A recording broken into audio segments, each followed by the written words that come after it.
Assalamualaikum warahmatullahi wabarakatuh. Salam sejahtera untuk semuanya. Saya Pak Ali dari Inside Chamber. Kita lanjutkan lagi.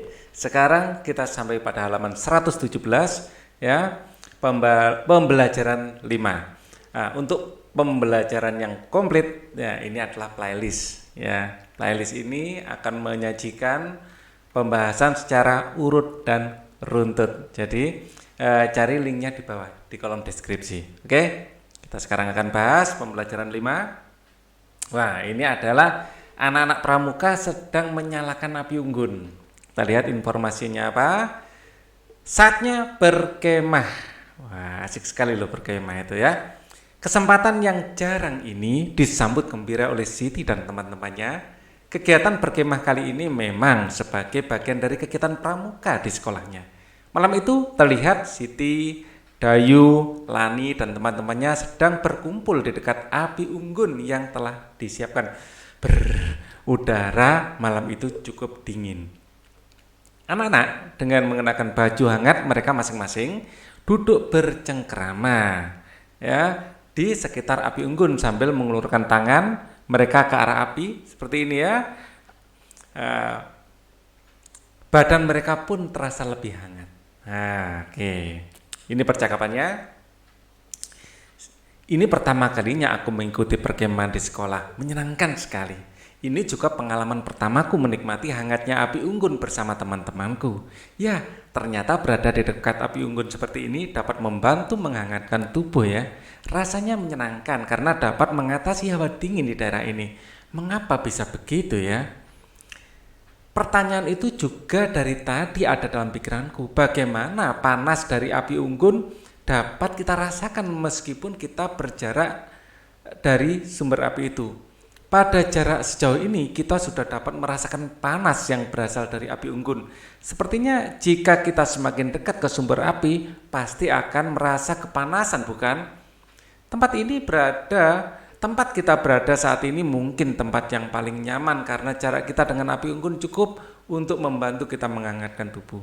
Ya, cukup hangat tetapi nggak terlalu panas gitu ya. Sepertinya pengamatanmu menarik, Dayu. Sebelumnya kita telah belajar tentang konduksi dan konveksi. Sepertinya apa yang kita alami sekarang ini bukan contoh dari kedua perpindahan kalor itu. Mungkinkah ada cara perpindahan kalor lain? Ya, ini namanya perpindahan kalor secara radiasi ya, cara radiasi. Mari kita baca di bawah ini. Perpindahan kalor secara radiasi.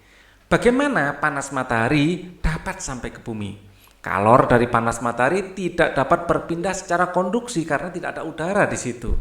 Ya, karena udara yang terdapat dalam atmosfer termasuk konduktor yang paling buruk. Misalnya ada udara pun udara ini konduktor buruk. Ya, apalagi jarak antara bumi dan matahari dipisahkan oleh ruang hampa. Ya, karena udara yang terdapat dalam atmosfer termasuk konduktor paling buruk, kalor dari matahari pun tidak dapat mengantar secara konveksi karena adanya matahari dan ya, kalor dari matahari pun tidak dapat mengantar secara konveksi karena antara matahari dan bumi terdapat ruang hampa yang tidak dapat ya atau yang tidak mengantarkan kalor. Jadi kalor dari matahari merambat ke bumi tanpa melalui zat perantara. Oke. Proses perpindahan kalor yang tidak memerlukan zat perantara atau tanpa zat perantara dinamakan radiasi. Jadi proses perpindahan ya kalor yang tidak memerlukan zat perantara itulah definisi dari radiasi. Dapatkah kamu memberikan contoh lainnya perambatan kalor secara radiasi? Ketika kamu dan temanmu pergi berkemah ke pegunungan, udara di pegunungan sangat dingin. Untuk menghangatkan badan kamu perlu membuat api unggun. Nah, panas dari api unggun tersebut sampai ke tubuhmu tanpa melalui zat perantara. Perpindahan panas seperti ini dikatakan secara radiasi. Ya. Pernahkah kamu pergi keluar rumah pada siang hari yang terik dengan menggunakan baju hitam? Apa yang kamu rasakan ketika kamu keluar rumah pada siang hari yang terik dengan menggunakan baju hitam? Badanmu terasa panas. Hal ini disebabkan warna hitam merupakan penyerap kalor radiasi yang paling baik, juga pemancar yang baik, ya, pemancar radiasi dan penyerap radiasi yang baik. Warna hitam itu. Benda berwarna hitam, ya. Benda berwarna hitam lebih banyak menyerap kalor dan memantulkan sebagian kalor jika dibandingkan dengan benda berwarna putih dan mengkilap. Putih dan mengkilap itu lebih banyak memantulkan kalor. Itu alasan kenapa orang-orang gurun ya itu lebih suka pakai pakaian putih. Sebaliknya pada malam hari orang yang memakai baju hitam merasa lebih dingin daripada orang yang menggunakan baju putih. Tahukah kamu mengapa hal ini terjadi? Karena warna hitam juga mudah memancarkan kalor. Ya, hal tersebut dapat terjadi karena pakaian berwarna hitam menyerap kalor yang dikeluarkan tubuh. Ya, juga warna hitam ini lebih mudah memancarkan kalor juga. Ya, jadi kalor yang ada di dalam tubuh ini diserap oleh pakaian kita dan dipancarkan. Jadi ini kata-katanya kurang pas sebenarnya ya. Jadi warna hitam lebih dingin karena warna hitam memancarkan kalor lebih baik.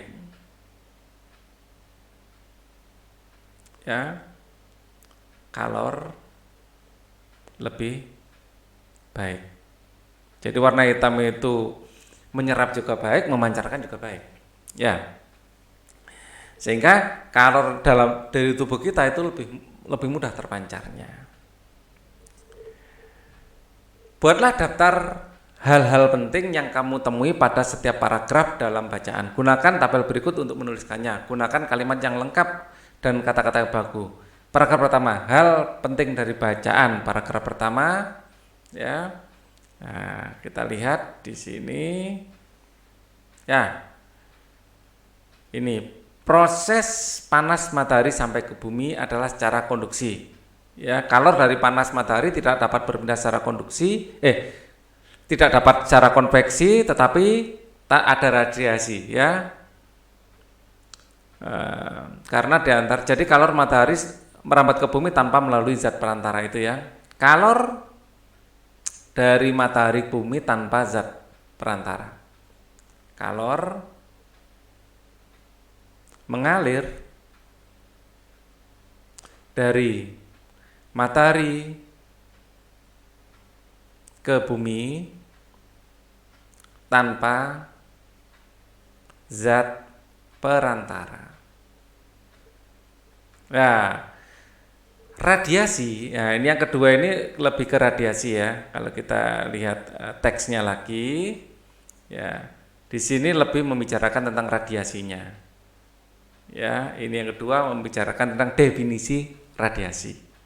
Ya. Definisi radiasi. Radiasi adalah proses pemancaran energi atau mengalirnya energi atau perpindahan energi juga boleh ya. Mengalirnya atau perpindahan energi tanpa zat perantara. Ya, yang ketiga warna hitam lebih mudah menyerap dan memancarkan atau meradiasikan panas. Oke. Lalu buatlah sebuah diagram yang menjelaskan isi bacaan setiap paragraf yang seperti yang telah dicontohkan pada pembelajaran kedua. Tentukan pokok pikiran dari setiap paragraf dari bacaan. Buatlah garis dari judul bacaan yang mewakili pokok pikiran dari bacaan ke pokok pikiran masing-masing paragraf. Berikan keterangan bagaimana isi bacaan berhubungan dengan pokok pikiran setiap paragrafnya. Ya, berilah keterangan bagaimana isi berhubungan dengan pokok pikiran setiap paragrafnya, lakukan bersama teman. Ya, jadi judulnya tadi coba biar tidak salah, perpindahan kalor secara radiasi. Ya, perpindahan kalor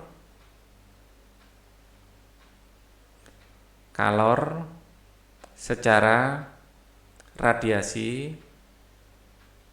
Ya, di sini zat perantara, bukan zat perantara. Ya, tanpa zat perantara. Kemudian definisi ya, perpindahan panas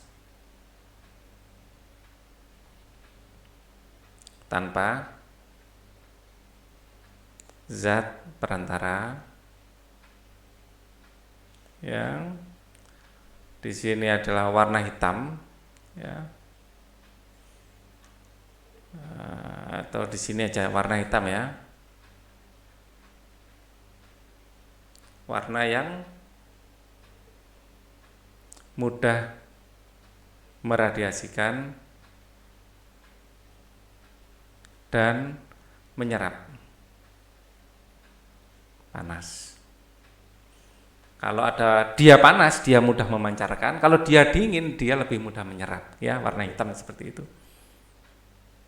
Ya. Apakah yang dimaksud dengan perpindahan secara radiasi? Perpindahan panas atau lebih kompleksnya perpindahan energi panas atau biasa kita sebut sebagai kalor ya, tanpa melalui zat perantara. Zat saya kasih coret itu untuk membedakan dengan angka 2 ya. Apa perbedaan utama perpindahan panas secara radiasi dengan secara konveksi? Tidak adanya zat perantara. Ya, zat perantara. Radiasi dia tidak memerlukan zat perantara. Oke. Apakah perbedaan utama perpindahan panas secara radiasi dengan konduksi? Sama. Ya. Radiasi tidak memerlukan zat perantara. Kalau keduanya ini tadi konduksi dengan konveksi perlu. Bedanya kalau konduksi zat perantaranya tidak ikut bergerak, kalau konveksi ikut bergerak, itu ya. Jelaskan paling sedikit 3 contoh perpindahan panas secara radiasi yang kamu ketahui. Panas api unggun, yang jelas panas matahari, ya, panas lampu. Misalnya lampu bola ya, lampu listrik. Panas setrika bisa juga secara radiasi, panas kompor ya, bisa. Jelaskan diagram yang kamu buat dengan menjelaskan hubungan setiap pokok pikiran yang kamu temukan dalam bacaan tersebut dalam kelompok kecil. Bandingkan hasil pekerjaanmu dengan yang lain, lakukanlah diskusi ketika ada pertanyaan dalam kelompokmu. Lalu tuliskanlah pemahamanmu tentang isi bacaan dalam suatu paragraf, gunakan kalimat dengan kata-kata yang baku. Radiasi adalah perpindahan panas atau energi panas ya, energi panas, perpindahan energi panas tanpa perantara atau medium perantara, itu istilahnya ya. Nah, contohnya adalah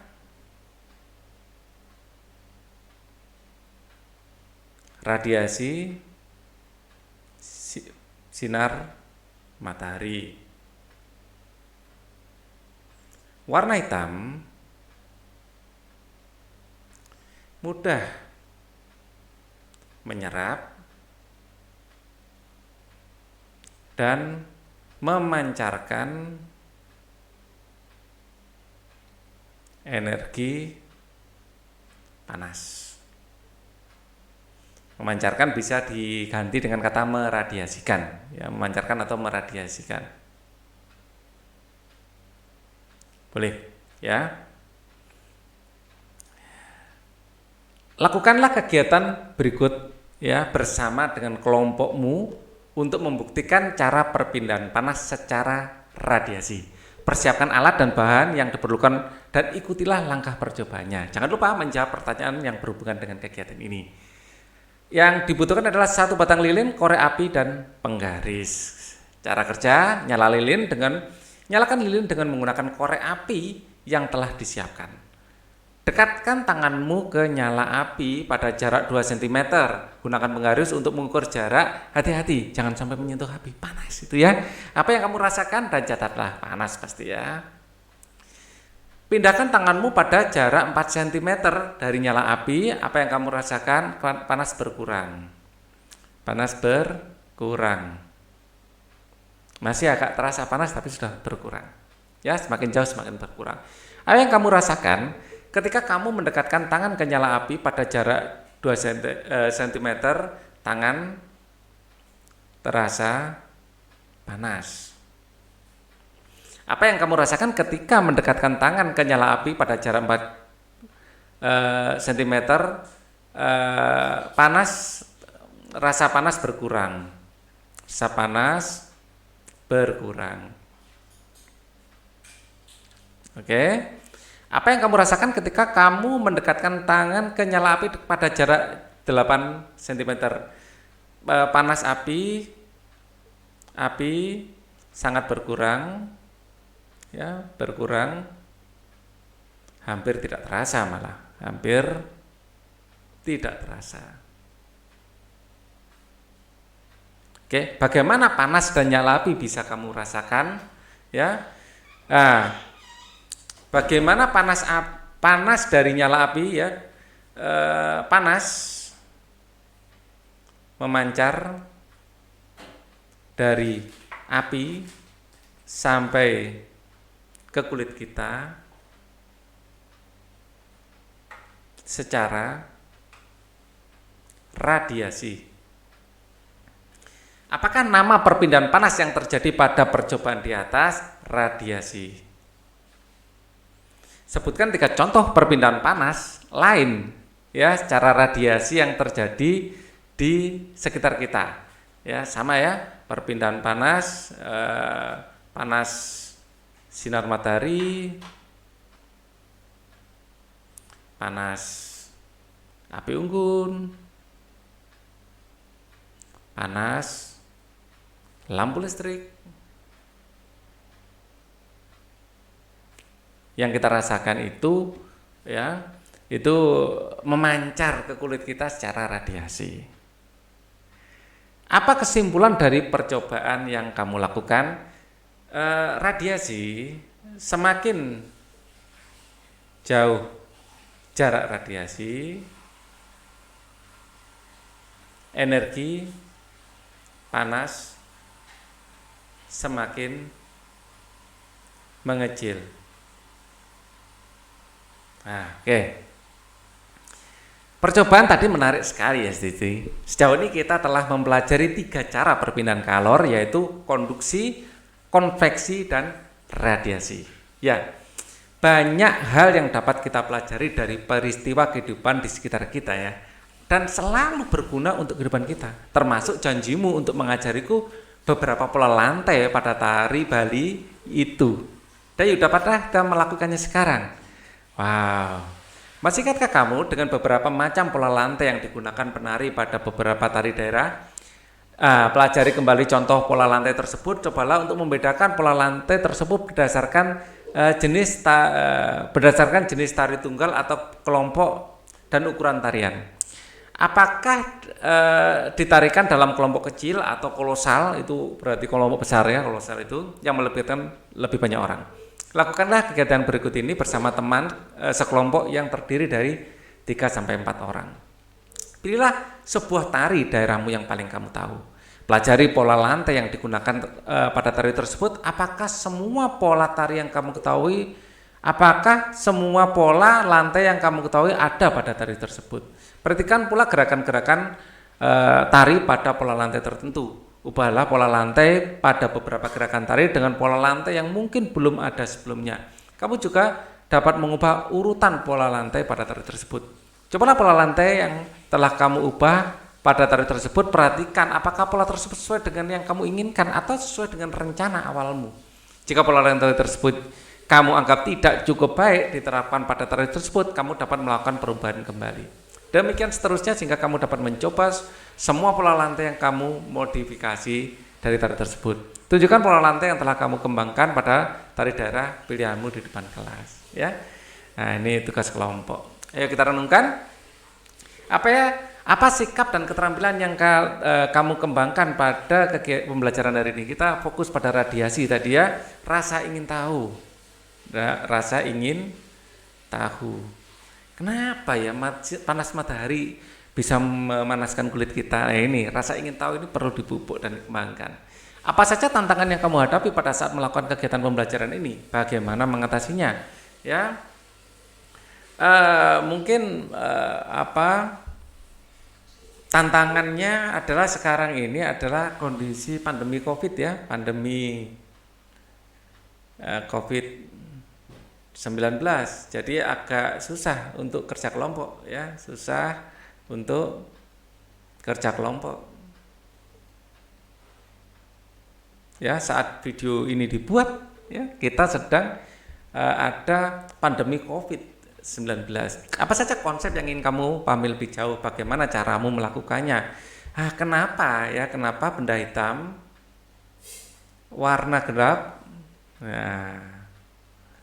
lebih mudah memancarkan dan menyerap energi panas? Lebih detailnya sabar, nanti di SMA kelas 12 akan kita pelajari. Bahkan ada rumusnya loh ya.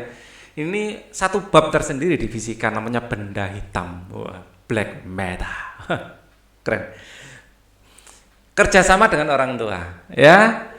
Bersama dengan orang tuamu buatlah gambar yang menunjukkan peristiwa radiasi pada kegiatan yang kamu lakukan di rumah. Ya, bisa mungkin kalian tahun baru menyalakan api unggun atau kalian menyalakan lilin saat mati lampu, itu ada radiasi ya di situ.